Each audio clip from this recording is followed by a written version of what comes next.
Hey guys, tonight we're going to do something extremely important, yet incredibly monotonous. We're going to clock in for the night shift at the edge of the known world. We aren't fighting the legions, and we aren't debating in the Senate. Instead, we're going to stand inside a stone tower on a windy cliff in what is now Spain, and we are going to make sure a fire doesn't go out. That's it. That's the job.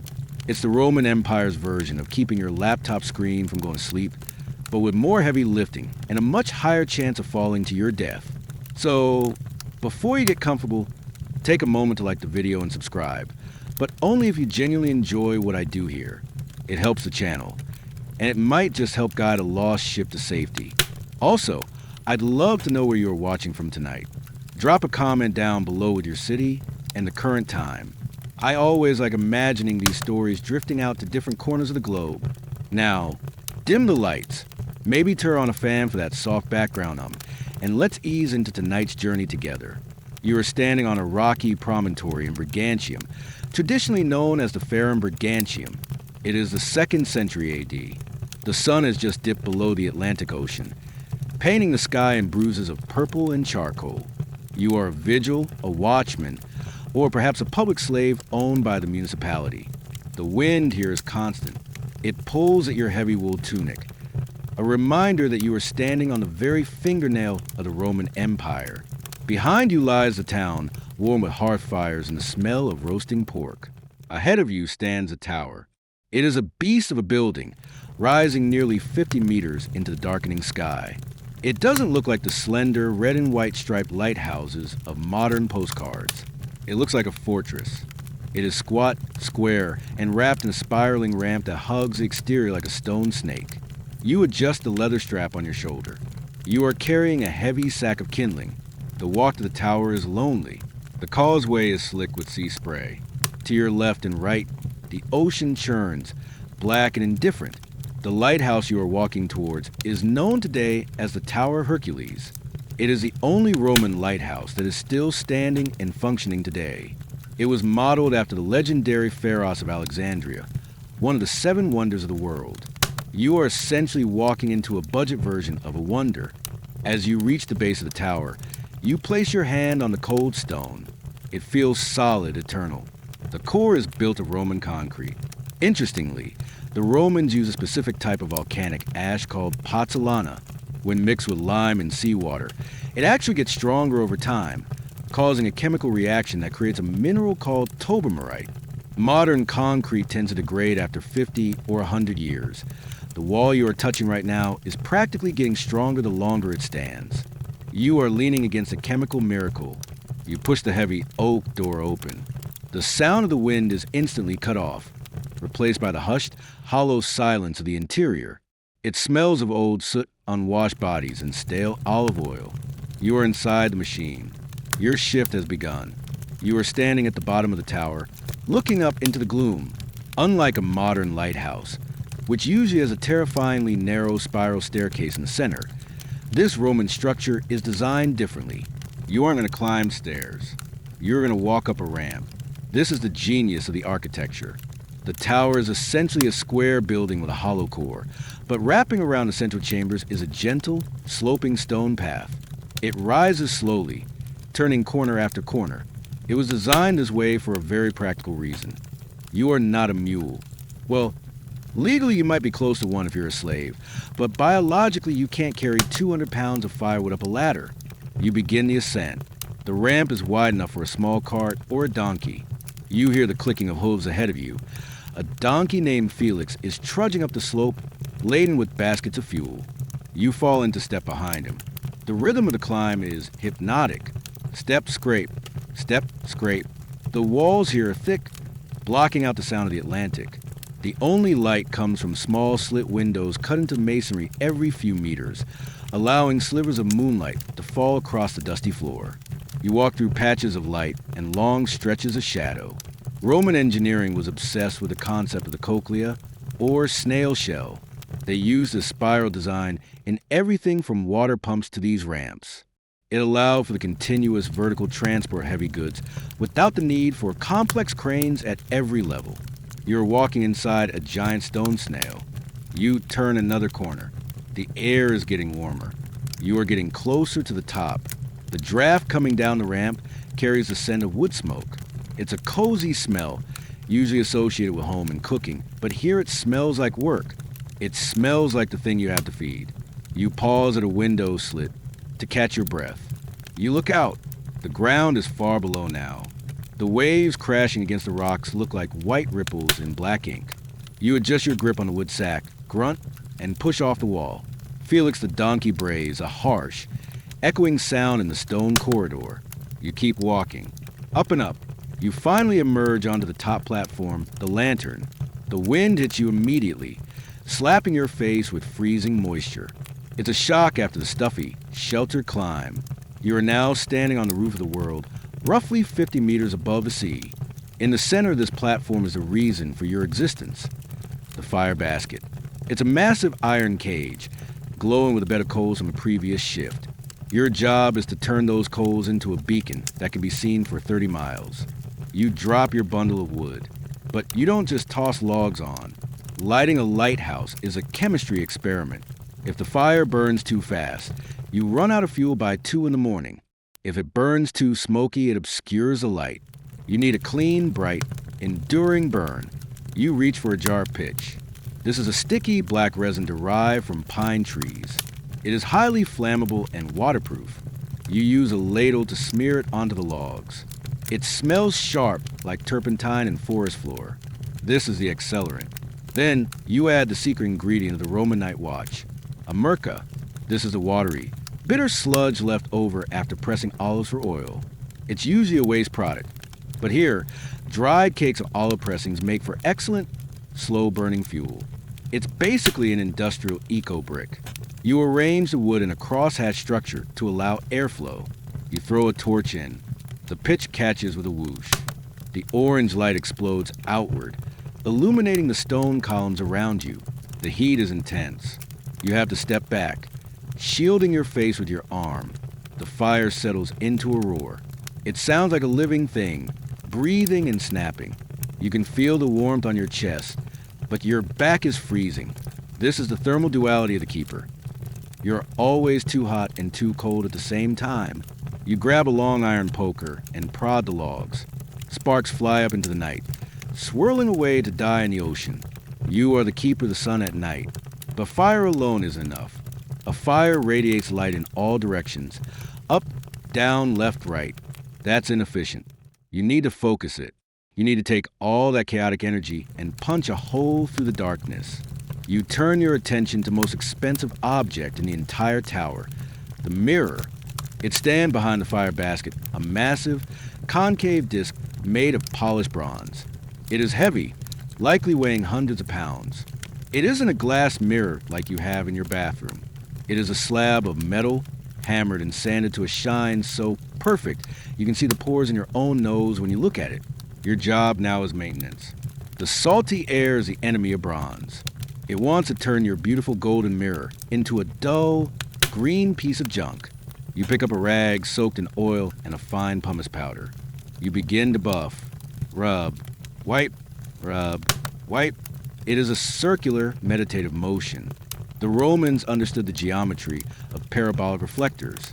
They knew that a curved mirror could take the divergent rays of fire and reflect them in a parallel beam. This technology could theoretically project light for over 30 miles given the curvature of the Earth and the height of the tower. You aren't just cleaning furniture. You are calibrating an optical instrument. As you polish the metal, you catch your reflection distorted and magnified. You adjust the angle of the disc. It sits on a gimbal mechanism. You have to tilt it slightly to account for the height of the fire. When the angle is right, the light from the flames hits the bronze and shoots out to sea in a solid cone of brightness.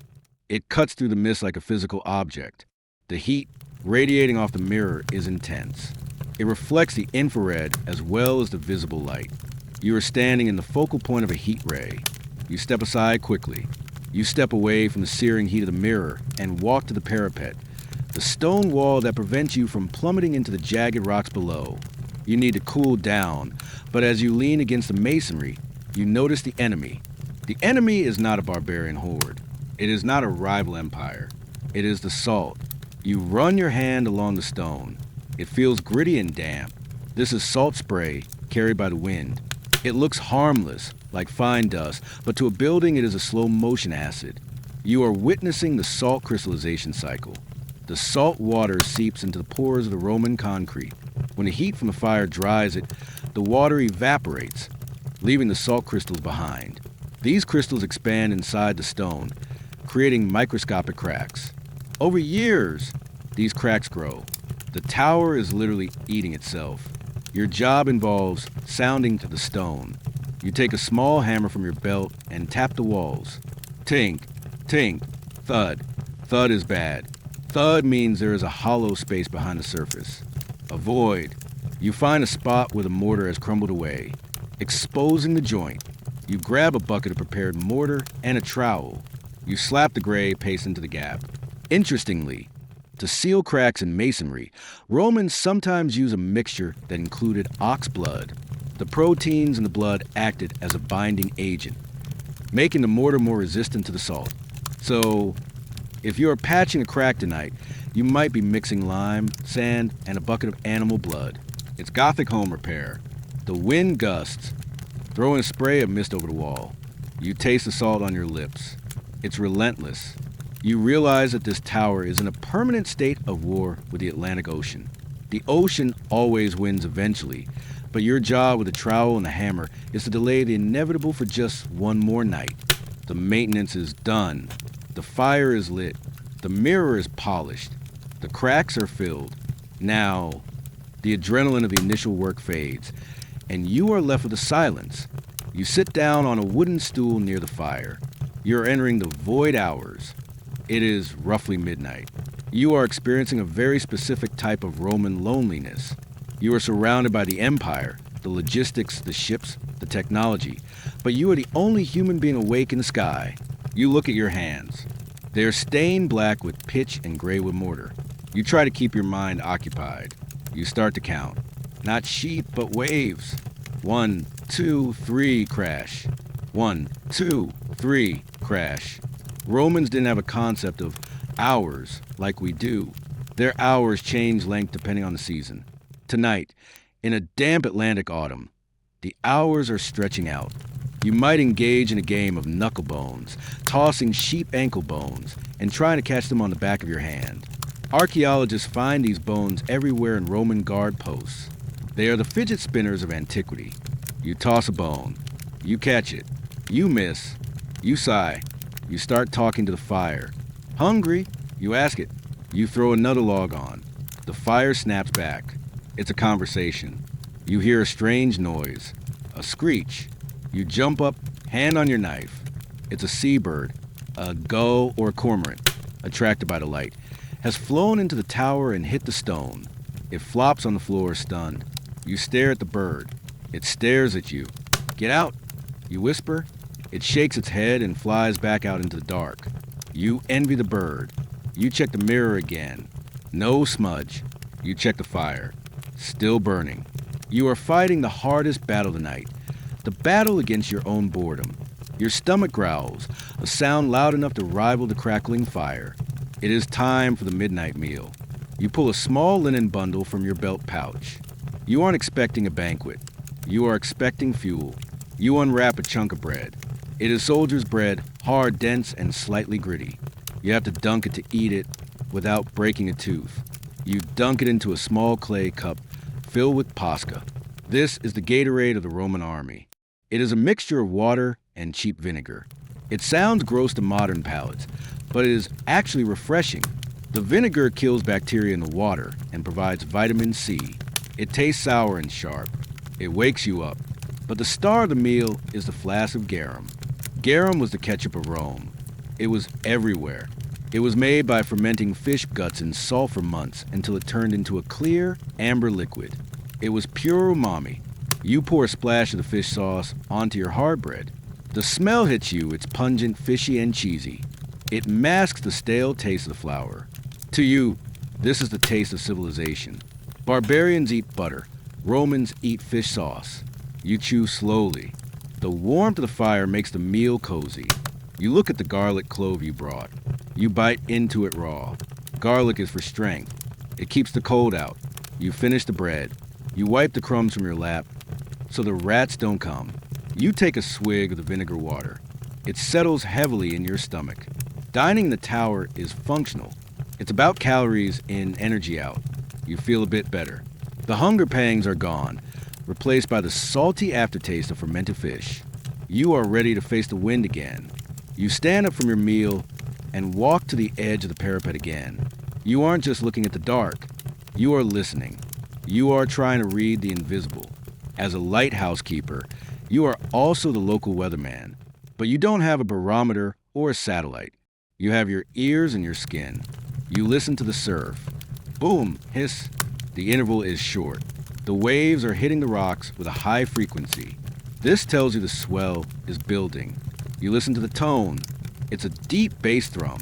That means the waves are coming from deep water, from far out in the Atlantic.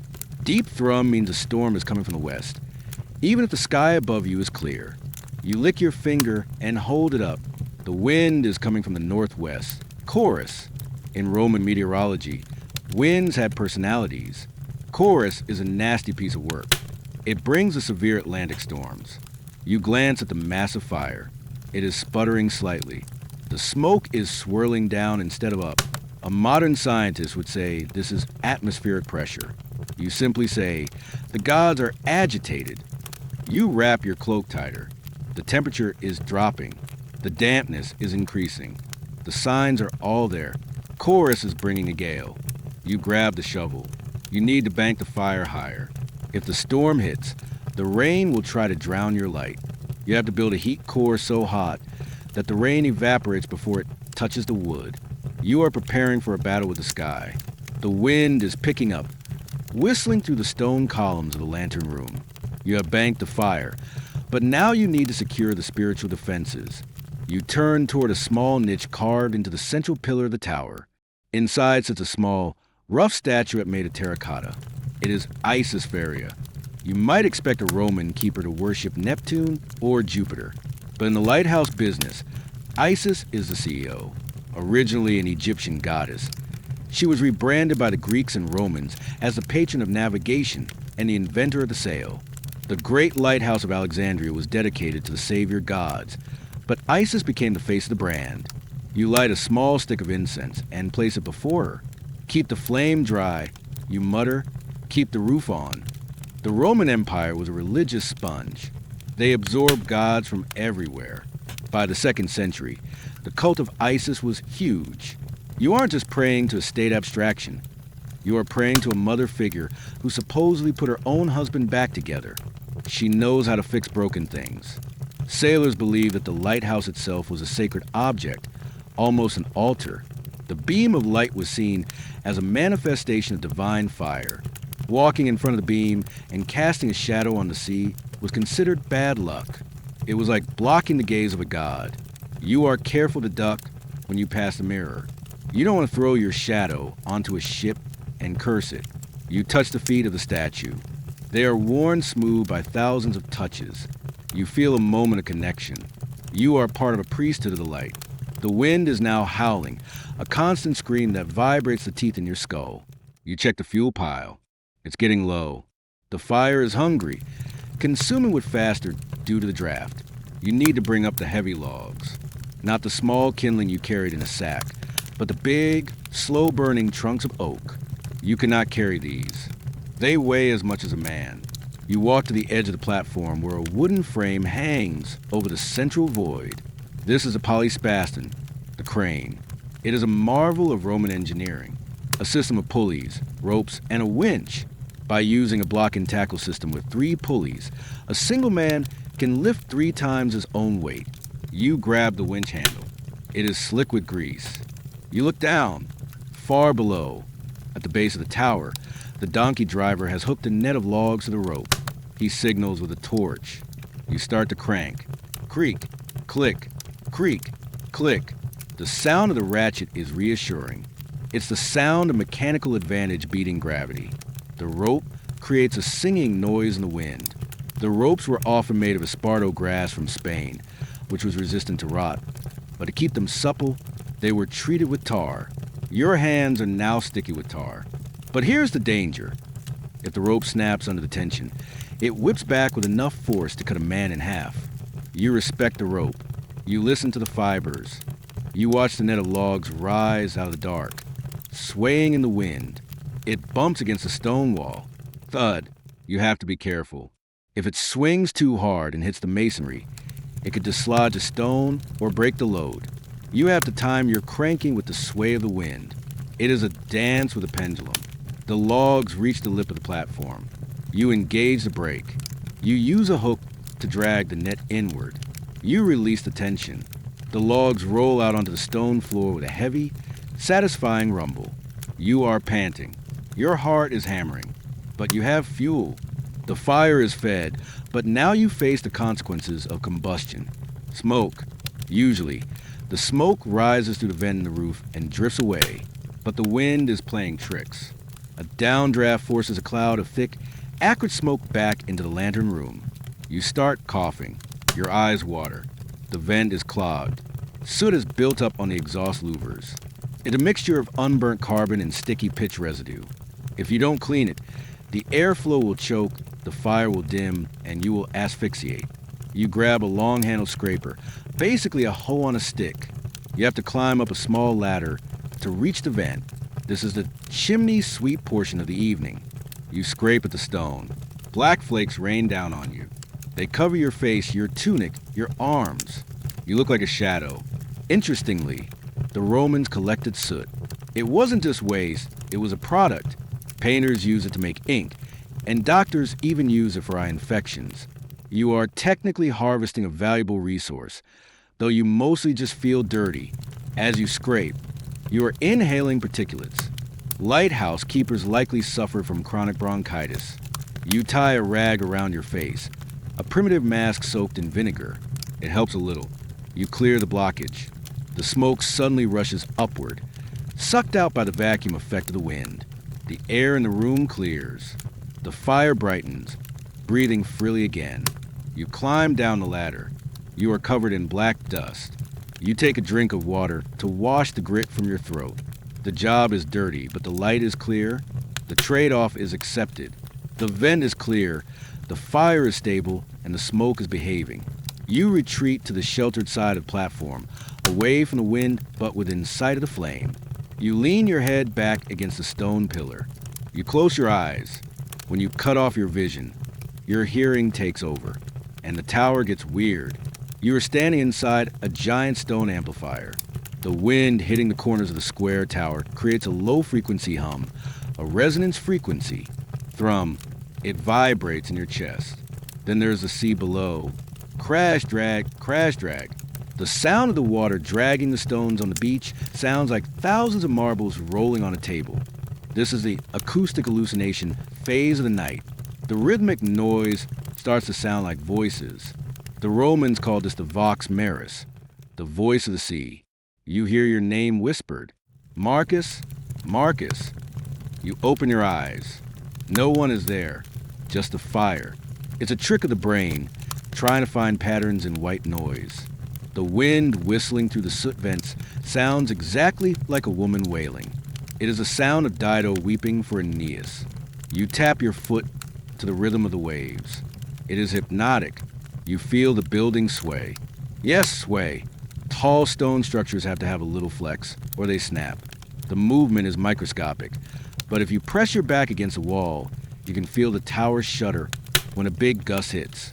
It feels alive. It feels like the tower is breathing. You are sitting inside the chest cavity of a giant. You are the heartbeat. You shake your head to clear the acoustic ghosts. You need a focus. You walk to the parapet and look out at the black void of the ocean. Your job isn't just to make light. It's to watch. You are the eyes of the port. You scan the horizon. There, a flicker, a tiny yellow pinprick in the vast darkness. Is it a star rising? No, it's moving. It is a ship. You squint. You are trying to identify it. At night, you look for the lantern on the mast. Roman maritime trade was massive. Ships carried tin from Britain, fish sauce from Spain, grain from Egypt. The route past Regantium was a tin road, bringing metal for bronze from the British Isles down to the Mediterranean. That little light out there is carrying the economy of the empire.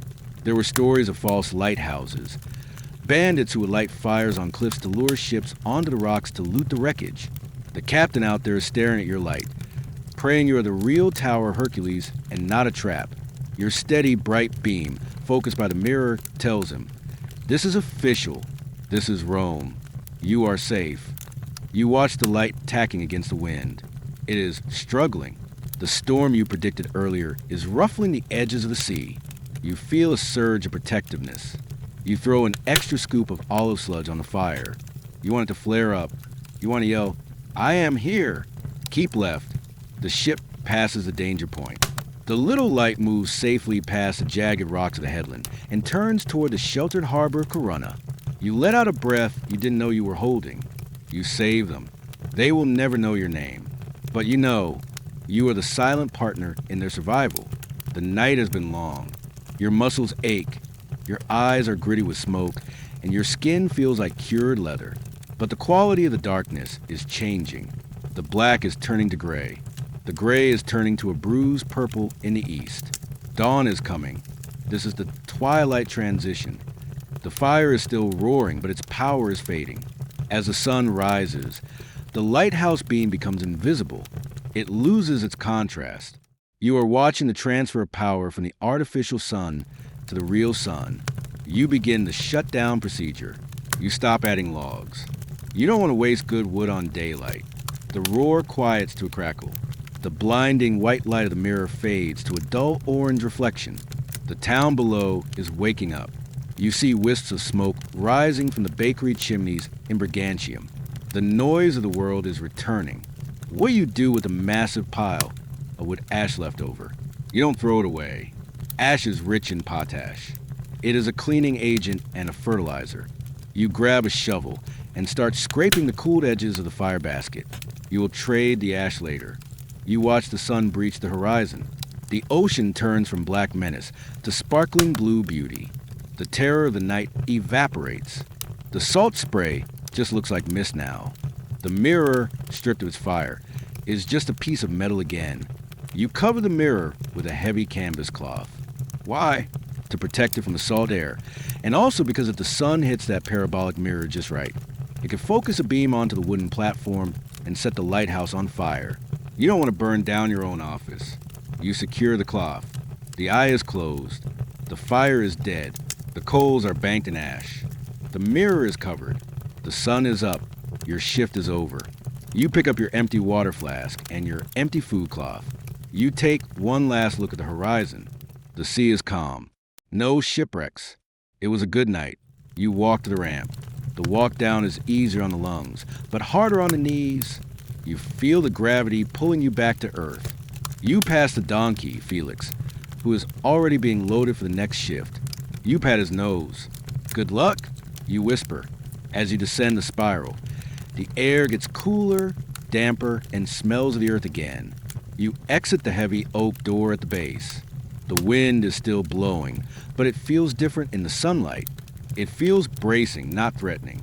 You walk back across the causeway toward the town. You pass people going to work. Fishermen heading to their boats. Merchants opening their stalls. They look at you. You look like a ghost. You are covered in soot, your eyes are red-rimmed, and you smell like fish sauce and smoke. They don't really see you. They see a dirty municipal worker. They don't realize you just spent 12 hours wrestling with the elements to keep them alive. You reach your quarters, a small stone hut near the harbor. You drop your gear. You take off your sandals. Your feet are swollen. You wash your face in a basin of water. The water turns black with soot. You sit on your straw mattress. The bed feels impossibly soft after the stone floor. You close your eyes, but you can still feel the sway of the tower. You can still hear the thrum of the wind. It takes a moment for your body to realize it is stationary. You think about the fire. Is it really out? Did you cover the mirror? Yes, you did. The anxiety fades. You are vigil. You watched. You kept the flame. And tonight, you will do it again.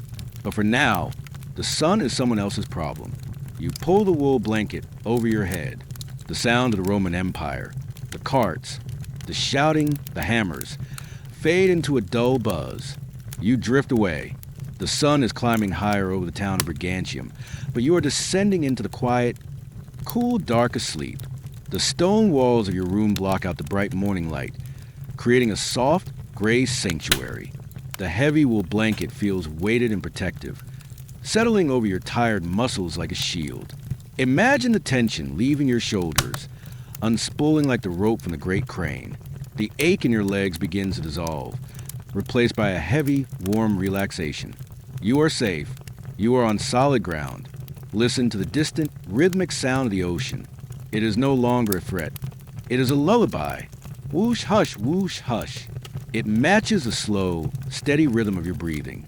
In and out, deep and slow. The fire in the tower is sleeping, and now you can sleep too. The mirror is covered. The work is done. The ships are safe in the harbor. You have carried the light through the darkness, and now you have handed it off to the sun. Let your mind drift back up the spiral ramp, not to work, but to float, spiraling down, down, down into the velvet quiet. The soot washes away. The smoke clears.